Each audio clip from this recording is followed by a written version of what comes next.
Hallo julle en baie welkom by nog 'n aanlyn diens. Ek is so opgewonde vir hierdie kampreeks wat ons nou het. Dit is vir my so lekker om te gesels oor tente wat ons opslaan, die slaapsakke waarin ons slaap, om vis te gaan vang, kampspeletjies, kampliedjies. Dit is so lekker om liedjies om 'n kampvuur te sing. Ons is definitief 'n kampfamilie. En kans is groot as julle ook 'n kampfamilie is, dat een ding wat elke kampfamilie van hou, is avontuur. As jy by 'n kampterrein aankom, nadat jy alles opgeslaan het, as jy nie laat die middag toe aankom nie, as jy redelik vroeg is jy sit en rus 'n klein bietjie en dan begin die avontuur. Ons gaan doen staproetes. Nou amper elke kampfamilie wat ek ken, doen staproetes. Partykeer het kampterreine self staproetes wat hulle uitgemerk het. So om en om, dan gaan stap jy en dan kom jy terug by jou huis.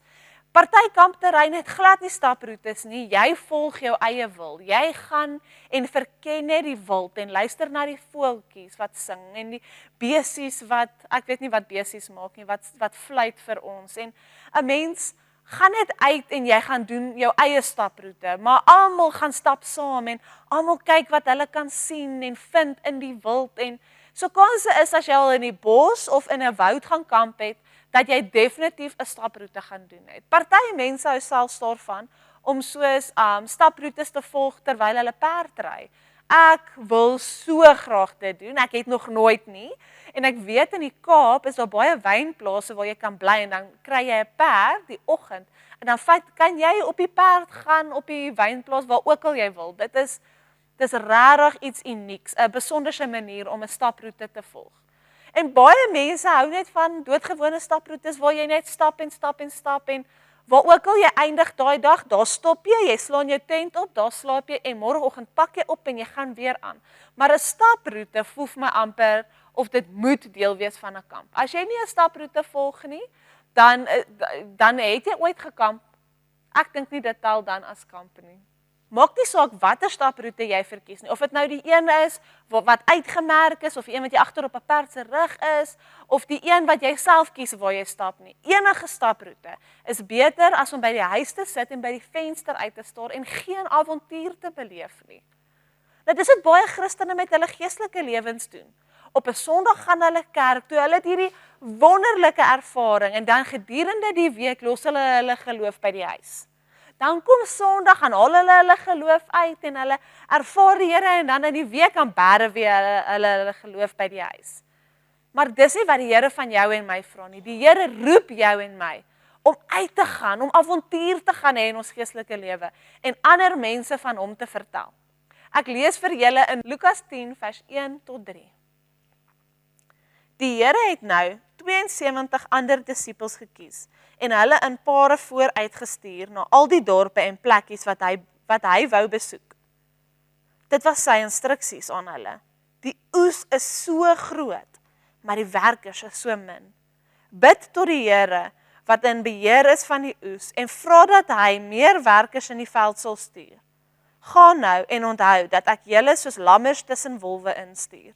Toe Jesus sy bediening begin, toe hy begin mense leer van die Here, het hy 72 mense uitgestuur, om so lank vir al die mense te gaan vertel van die goeie nuus van Jesus. Nou Jesus sê hierso dat die oes is so groot, maar die werkers is min. Want min mense het lus om in hulle geestelike lewe op 'n avontuur te gaan. Dit vat moeite. Wanneer jy 'n staproete volg, dis nie maklik nie. Dis nie in 'n aircon kar wat jy ry, wat jy bietjie, kykie bokkie hier, kykie bokkie daar nie. 'n Staproete het jy partykeer optraandes, jy klippe, jy takke, jy moet buig, jy moet opgaan, jy moet klim, jy moet sak, jy moet rol. Staproetes vat van jou. En hier stuur Jesus 72 mense, om vir ander mense te gaan vertel van hom, om vir hulle die goeie nuus te gaan deel wat Jesus vir ons bring. En dit is dat hy op die kruis dood gegaan het vir jou en my, en dat hy elkeen van ons hier lief het. Nou, nie baie mense sien kans om gehoorsaam te wees nie. Dit is maklik om op 'n Sondag kerk toe te gaan. En dit is moeilik om op 'n Maandag wakker te word en vir die Here te sê, gebruik my, stuur my uit om iets te doen wat U wil hê ek moet doen. Want partykeer is daai iets om met 'n maatjie te praat wat jy nie van hou nie. Of om op te te staan vir 'n maatjie wat opgepik word. En ek wil nie opstaan vir haar nie, want dan gaan almal onthou ek is die een wat vir haar opstaan. En dan gaan hulle jou oordeel. Hulle gaan jou judge. Of ek wil nie die waarheid praat terwyl almal anders jok nie. Ek gaan eerder stil bly. Dis moeilik om te gaan en geestelik wakker te wees, om vir mense te vertel van Jesus. Jou lewe moet mense vertel van Jesus. Maar Jesus sê, ek stuur jou uit soos 'n lammetjie in 'n veld van wolwe. Kan julle imagine ons sit 'n skaap lammetjie in 'n veld van wolwe? Hulle sal hom opeet. Nou Jesus sê, jy is 'n lammetjie en hy wil jou uitstuur in die veld tussen wolwe, want hy is God en hy sal jou beskerm.